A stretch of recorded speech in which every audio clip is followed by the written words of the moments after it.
ruhama ubainahum tarahum ruka'an sujada yabtaguna fadlan minallah wa ridwanan simahum fi wujuhi min atharis sujud. Wadi orang-orang hanya mencari ridho Allah dengan membuat ini kodifikasi ayat, kodifikasi hadis, sampai kodifikasi ilmiah komplit semua.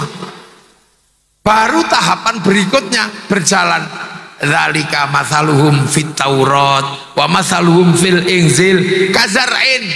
Islam itu sudah digambarkan dalam Taurat dan Injil seperti tanaman kazar'in akhraja syat'ahu fa'azarahu fastaghladha fastawa ala suqih yujibu zurra aliyaqidhu bihimul kuffar. Islam itu seperti tanaman, maka setelah ditanam dinegosiasi di Mekah, ditanam ke Persia, ditanam ke Cina, ditanam ke India, tanam ke Eropa, tanam ke Afrika, tanam ke Rusia. Nah, salah satu tempat penanaman ada di Nusantara. Islam dibawa ke sini, ketemu dengan peradaban Nusantara. Makanya Islam bersilaturahmi dengan penduduk Nusantara. Silaturahmi ya yang sopan, wong mau nanem. Sawahnya sawah Majapahit, sawahnya sawah Sriwijaya, sawahnya sawah Pajajaran. Maka nanemnya ya dengan cara sini, silaturahmi yang bagus, jadilah rahmat yang baik. Maka Allah dinegosiasikan di sini. Allah dinegosiasikan di penduduk Nusantara dengan sistem negosiasi lokal. Maka Allah dikenal dengan negosiasinya bernama pangeran. Kan harus bernegosiasi dengan pangeran-pangeran yang ada di sini. Makanya Allah pangeran. Ada pangeran Diponegoro, ada pangeran macam-macam. Sampai orang Malang menyebut sing ngecat Lombok. Sing ngecat Lombok. Lama-lama negosiasi menang. Pangeran-pangeran yang lain kalah, yang menang Allah. Saya ini mestinya ketika dari sana syaikhun, ustadzun, bernegosiasi dengan sini yang mirip kayak saya di sini ini namanya kiai. Makanya kiai yang manusia ketemu dengan kiai yang dari Kebo, Kiai Slamet, Tombak Kiai Pleret, bernegosiasi sampai akhirnya yang menang Kiai Haji, kiai-kiai yang lain kalah. Loh, sekarang yang menang tetap Kiai Haji, tapi karena teman ketika setahun sekali minta mandi, maka kiai harus mandikan. Kiai Keris, Kiai Tombak harus dimandikan. Wong teman kok, jangan ribut. Rasulullah dinegosiasikan di sini namanya Gusti Kanjeng Nabi, padahal Kanjeng ada Dimas Kanjeng, ada apa? Negosiasi. Sholat dengan sembahyang, musola dengan langgar, ternegosiasi semua. Kazarain seperti tanaman, menegosiasi. Nah, ketika dinegosiasi ini jadi, tiba-tiba orang Indonesia ini sudah menjadi sebuah kekuatan peradaban yang luar biasa. Di sini sudah tidak lagi suku, bangsa, sudah lewat. Jadi ketika manusia diciptakan pertama kali, ya ayuhan nas, hei manusia, ribut antara malaikat sama iblis karena prototipe pertama. Resolusinya jadi, yang malaikat nurut, yang iblis fa'angzirni ila yaumi yub'atsun fa bi'izzatika la ughwiyannahum, minta ditunda matinya untuk goda manusia. Makanya iblis itu kalau goda manusia itu legal karena pernah mendapatkan izin dari Allah. Manusia mengikuti iblis ilegal karena tidak pernah mendapatkan izin, makanya dosa. Nah ini, nah setelah itu beres urusan manusia, iblis, malaikat. Inna khalaqnakum min dzakari wa untha, aku bikin kalian laki-laki perempuan, ribut laki-laki perempuan antara Habil sama Qabil. Setelah itu selesai, wa ja'alnakum bikin berbangsa suku-suku, perang antar bangsa, antar suku. Maka Nabi Muhammad diperintahkan lita'arofu, agar kalian saling pengertianlah antar suku bangsa.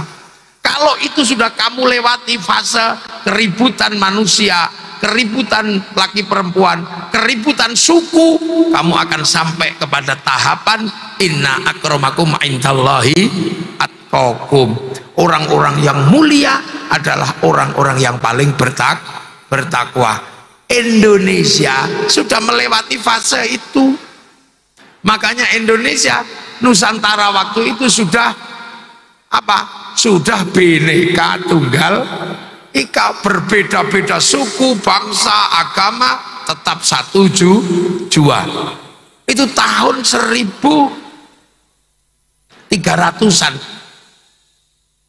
Yang sebelumnya tahun 1250, huru-hara dunia, perang antar suku.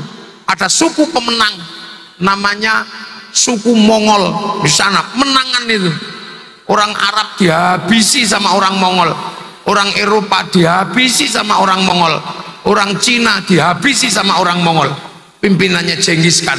Ketika semua bangsa sudah dihancurkan sama Mongol, ada satu bangsa yang belum dihancurkan, bangsa Nusantara. Maka orang Mongol ngirim utusan ke Nusantara, dan kerajaan terbesar di Nusantara waktu itu ada di Malang, namanya Kerajaan Singasari. Maka Menci utusan Mongol datang ke Singasari, oleh Kertanegara dipotong kupingnya sama Kertanegara.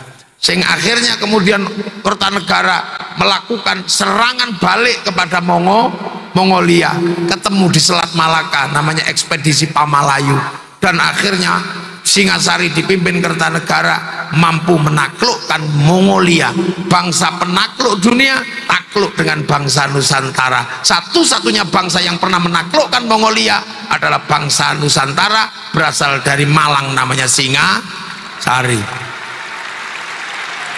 Jadi jangan dikira bangsamu itu bangsa kecil, bangsa bodoh. Bangsa kita bangsa besar dari dulu. Kita ini selalu dikecil-kecilkan sehingga nggak pede.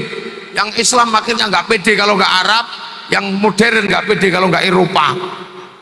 Ini akhirnya karena nggak pede Kang, akhirnya akhi, ukti, itu tadi nggak pede menjadi orang Indonesia.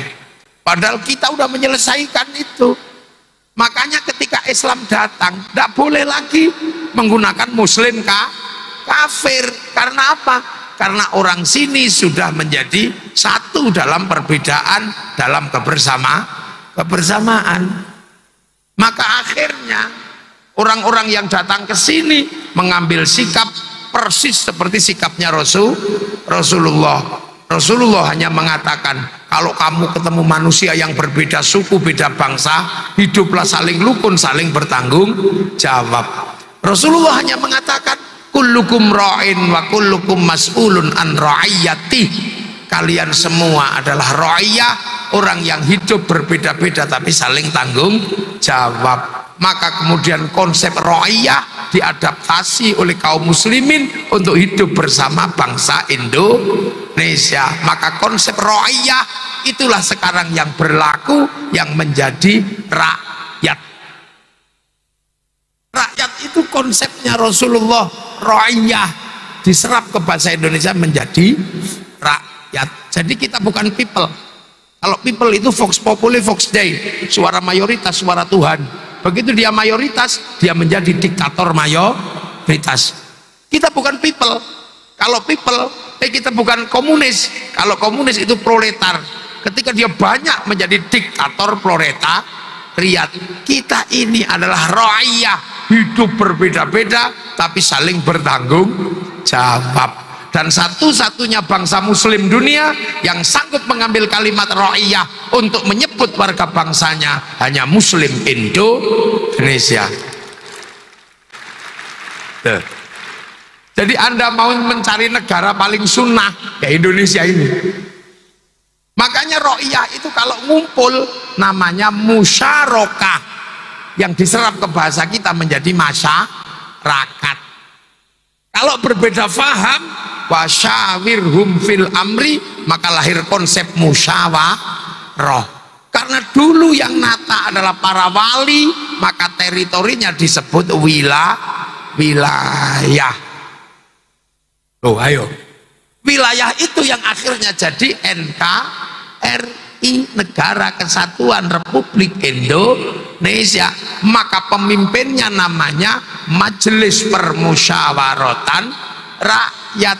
Majelis diambil dari mana? Tafassahu fil majalis fafsahu yafsakhillah. Kurang Qur'ani apa Indonesia? Makanya kalau ada yang menyebut negara kita negeri tauhid, tapuken cangkeme ngomong. Majelis permusyawaratan rakyat, dewan perwakilan rakyat.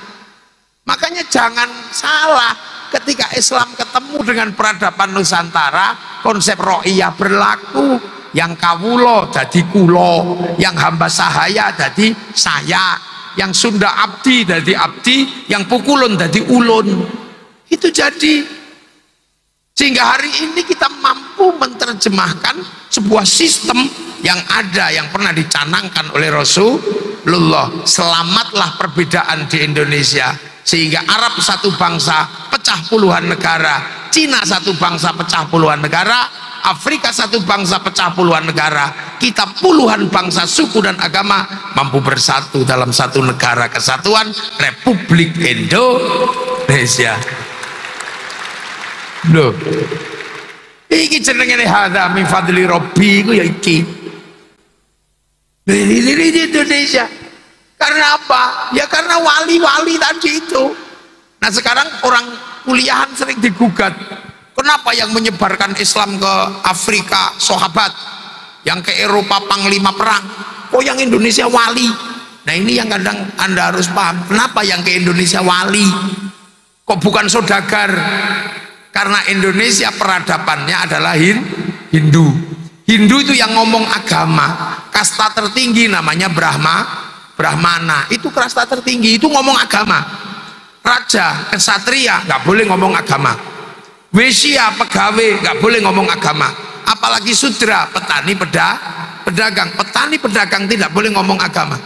Makanya kalau ada yang mengatakan Islam disebarkan oleh pedagang, itu tertolak secara epistemologi pengetahuan.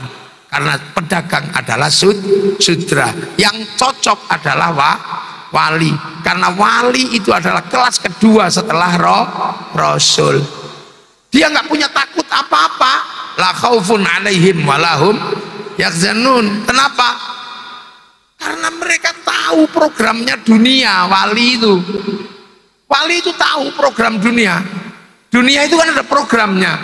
Seluruh dunia itu ada programnya. Program itu ada di dalam harddisknya Allah. Ada cloud di langit sana, yang waktu Rasulullah Isra Mi'raj pernah ditunjukkan, ini loh cloudku, ini loh program dunia, harddiskku, kata Allah. Apa namanya? Lauhil Mahfuz. Itu catatan dunia ada di situ semua. Makanya orang Yahudi Nasrani menyebutnya tabut Sulaiman, orang Yunani menyebut kotak Pandora, orang Jepang menyebut kantong Doraemon. Ini lagi cloud. Nah wali-wali Allah itu mengakses cloud ini karena manusia bisa mengakses, karena manusia punya sesuatu yang pernah diregister di situ. Apa? Roh. Sebelum diturunkan ke dunia diregister di situ. Alastu birabbikum qalu bala syahidna. Paketan ada, dikasih paketan. Paket nyawanya sekian, paket jodohnya ini. Kalau paketannya habis ya kick, mati. Sama dengan handphone itu paketannya terhubung dengan satelit karena ada kartu paket apa saja di situ. Sampean pakai apa saja, handphone itu terhubung dengan satelit. WA catatannya ada, jejak digitalnya semua ada. Dalam keadaan sepi, dalam keadaan apa, miss call, ada catatannya.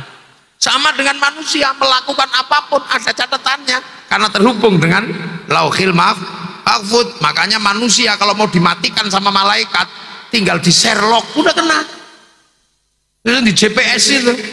Nah wali-wali itu paketannya besar. Kenapa wali paketannya besar? Karena wali itu suka browsing, suka download. Cara downloadnya gimana? Qalu rabbuna Allah tsumma istaqamu tatanazzalu alaihimul malaika alla takhafu wa la tahzanu. Download 3 tahun, ya Allah ya Allah ya Allah ya Allah ya Allah ya Allah. Syekh Abdul Qadir download 25 tahun. Rasulullah download 15 tahun. Sunan Geseng 3 tahun, ya Allah. Sunan Kalijogo 3 tahun download, ya Allah ya Allah. Maka paketannya besar. Seperti juga handphone, kalau paketannya besar dia bisa share it, bisa kirim gambar, kirim apa. Kalau nggak punya paketan, cari wifi gratis, gratisan .co.id. Kita juga sama, kalau kita nggak punya paketan, karena kita kalau diajak download langsung tidur. Ya Allah, ya Allah, ya Allah, ya Allah, ya Allah, ya Allah, ya Allah, ya. Makanya kita ini kalau kirim doa, kirim Fatihah, kirim Quran, itu pinjem wifi-nya siapa? Wifi-nya Nabi, wifi-nya wali. Namanya apa? Kalau sana free wifi, ini namanya tawassul ila hadrati. Terus bagi wa ila jamil muslimin wal muslimat wal mu'minin share it semua, kebagian semua. Ada yang nggak percaya, oh doa kok dibagi, Fatihah kok dibagi, nggak nyampe. Kata siapa? Sepak bola aja nyampe. Cukup satu orang nonton sepak bola di Qatar sana, naikkan ke satelit, dibagi ke seluruh dunia, namanya siaran langsung. Bagiannya sama seluruh dunia. Makanya kalau ada orang nggak percaya doa bisa dibagi, orang itu pasti nggak punya TV. Ini sama. Nah itu teknik para wali. Makanya kemudian wali ini punya wilayah. Nah kita ini daerahnya disebut wilayah. Wilayah itu yang jadi NKRI. Makanya tertulis secara resmi dalam landasan negara kerakyatan yang dipimpin oleh hikmat kebijaksanaan dalam permusyawaratan perwakilan. Nah itu jadi rahmatnya Rasulullah diadaptasikan kepada orang Indonesia, jadilah NKRI. Maka penerus para wali tidak boleh melukai NKRI, maka NKRI harga mati. Akhirnya begitu untuk menanam tadi ini jalan, akhirnya tanaman itu tumbuh, Islam tumbuh kazarin seperti tanaman. Akhraja syat'ahu fa'azarahu fastaghlada fastama'ala suqi yujibu zurra'a liyaghidha bihimul kuffar. Menjadi besar hari ini. Yang ke Eropa sudah macet Islam, yang ke Afrika sudah macet, yang ke Rusia sudah macet, yang ke Cina sudah macet, tapi yang ke Indonesia berubah tumbuh subur menjadi kekuatan muslim terbesar dunia. Hari ini ada di Indonesia. Hari ini ada di Indonesia. Orang sholat paling banyak Indonesia, masjid paling banyak Indonesia, orang hafal Quran paling banyak Indonesia, haji terbanyak dunia dari Indonesia. Loh kok tiba-tiba kita ini disuruh belajar sama negara-negara gagal? Belajarlah ke sini. Sana masih suku-suku, masih bangsa-bangsa ribut nasab. Sini udah lewat fase itu.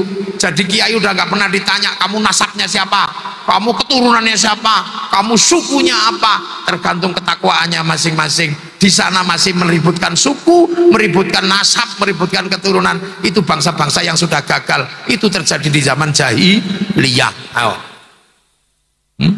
Yes, kamu paham? You understand?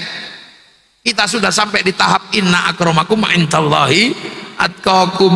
Tinggal menunggu tahapan mayyattaqillaha yaj'al lahu makhraja wa yarzuqhu min haitsu la yaktasib. Kalau itu sudah akan ketemu dengan namanya lau anna ahlal qura amanu wattaqau la fatahna. Nah, itu tinggal menyongsong masa depan. Nah, masa depan bangsa itu apa? Intinya cuma satu. Sanggupkah bangsa itu melakukan produksi yang tadi saya sebutkan itu untuk mendampingi agama, mendampingi kehidupan sosial? Orang-orang harus belajar, anak-anakku sekalian harus belajar. Untuk apa? Untuk bikin produk-produk dalam negeri, untuk hidup. Jadi bangsa ini tidak tergantung sarung, tidak tergantung orang, mobil tidak tergantung orang. Semua sedang belajar untuk apa? Maka bangsa-bangsa yang besar adalah bangsa-bangsa yang bangkit, bisa berproduksi. Yunisma, capaian utamanya adalah menciptakan anak-anak yang mampu memproduksi, bukan manusia gagal produk. Slogan an-nadzafatu minal iman punya kita, tapi kita gagal produksi kebersihan. Nggak, makanan kita yang baik adalah makanan yang halalan thayyiban. Kita gagal produksi makanan. Jadi kita ini masih bangsa-bangsa yang produk gagal kita ini. Nah, bangsa-bangsa yang lain berproduksi. Makanya industri-industri besar, produk-produk besar tumbuh di negara-negara orang karena sudah nggak ribut suku, nggak ribut nasab, nggak ribut apa, sudah menyelesaikan itu semua. Nah, kita ini dipaksa mundur. Kalau kita mundur, artinya kita akan dipaksa menjadi negara pasar, bukan negara produsen. Nah, kita belajar pada negara-negara yang lain. Sebelum berproduksi belajar pengetahuan ke sana ke sini. Orang Jepang itu bisa bikin laptop Toshiba itu masuk melalui sistem pertahanannya Amerika, menduplikasi pengetahuannya, dibawa ke Jepang. Habis itu dia dipenjara selama 13 tahun. Punya sekarang lah Toshiba menguasai 30% pasar laptop dunia dulu. Sekarang udah ganti. Semua punya. Tapi setiap bangsa itu ketika mau memulai pelajaran produksi, dia dijelaskan masa lalu bangsanya dan persiapan masa depan bangsanya. Amerika membangun bangsanya dari semua lini. Setelah belajar, anak-anak Amerika diajak cinta pada bangsanya. Karena ketika produksi, konsumsi terbesar adalah konsumsi dalam negeri. Maka Amerika membangun rasa cinta anak-anak bangsanya, tidak ngolok-olok bangsanya. Bikinlah cerita-cerita kebangsaan lewat produsen film dunia namanya Hollywood. Di Hollywood dibangun cerita-cerita kebangsaan Amerika. Dari Wild West sampai The Last of the Mohican dia bangun. Kalah dengan Vietnam, bikinkan film Rambo 1 sampai 6. Gagal dengan Baghdad, dengan Irak, bikin film Hot Shot. Gagal dengan terorisme, bikin film 12 Strong. Kalah dengan Cina, dia bikin American Shaolin, American Kungfu. Gagal dengan Jepang, dia bikin American Samurai, American Ninja. Bahkan samurai terakhir dari Amerika namanya Tom Cruise dalam film The Last Samurai. Ini anak-anak masa depan, nggak boleh, nggak ngerti begini. Orang Jepang membangun kekuatan bangsanya selain dari teknologi, dia bangun dari cerita-cerita besar yang diproduksi oleh orang Jepang. Dari mulai ular putih sampai ular hijau, dari mulai Wong Fei Hung sampai Sun Gokong, dibangun semuanya. Jepang membangun kebangsaan semangat Bushido-nya karena dia menggunakan politik dumping. Produksi dalam negeri jatuhnya lebih mahal daripada di luar negeri. Maka semangat Bushido, bagaimana menjadi seorang ninja, bagaimana menjadi shogun, bagaimana menjadi samurai. Bahkan Jepang tidak boleh lagi mengulang konflik antara generasi tua dan generasi muda. Konflik Tokugawa dan restorasi Meiji nggak boleh diulang sama anak-anak Jepang. Bikinkan film Samurai X dengan tokohnya Rurouni Kenshin. Tuh, Malaysia menyongsong masa depannya, nggak boleh mengulang konflik dalam negerinya. Dia harus tahu masa depan Malaysia terdiri dari beberapa anak bangsa. Maka Malaysia diserahkan kembali pada si Upin dan si Ipin. Si Upin dan si Ipin nggak boleh lupa, di situ ada anak-anak India, kenalkan tokoh kecil namanya Jarjit. Nggak boleh lupa anak-anak Cina, tokoh kecil namanya Mei Mei. Nggak boleh lupa ada anak-anak Indonesia, kenalkan Susanti. Tapi kalian mulai mengolok-olok bangsa sendiri. Bendera Indonesia jelek, lebih bagus bendera Filistin. Filistin punya bendera tapi juga punya masalah. Setelah kemerdekaan, Filistin tidak bisa rukun di antar pasukan kemerdekaan. Antara Hizbullah, Fatah sama Hamas tidak pernah menjadi satu. Maka semenjak itu Palestina tidak pernah bisa tegak di negerinya sendiri. Kita setelah selesai perang kemerdekaan, semua pasukan kemerdekaan rukun dalam TNI, Polri. Semua punya masalahnya. Kita punya presiden dijelek-jelekkan.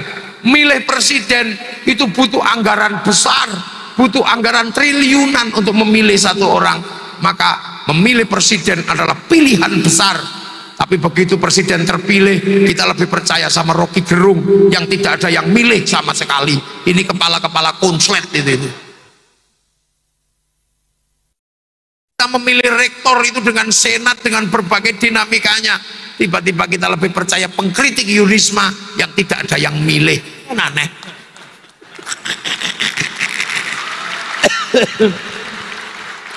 Kita memilih senat Yunisma itu dengan tenaga dan semuanya. Begitu senat terpilih, kita lebih percaya kepada kelompok kecil yang di situ gagal dalam pemilihan senat. Kan lucu itu, yo. Jangan gitu. Tuh, kita punya Nabi Muhammad tiba-tiba lebih percaya sama Musodek, kan lucu. Nah ini logika-logika ini, bangsa kita harus maju ke depan. Karena kita sudah ketemu dalam apa dunia milenial scaling everything. Membunuh segalanya, yang konvensional udah hilang semua.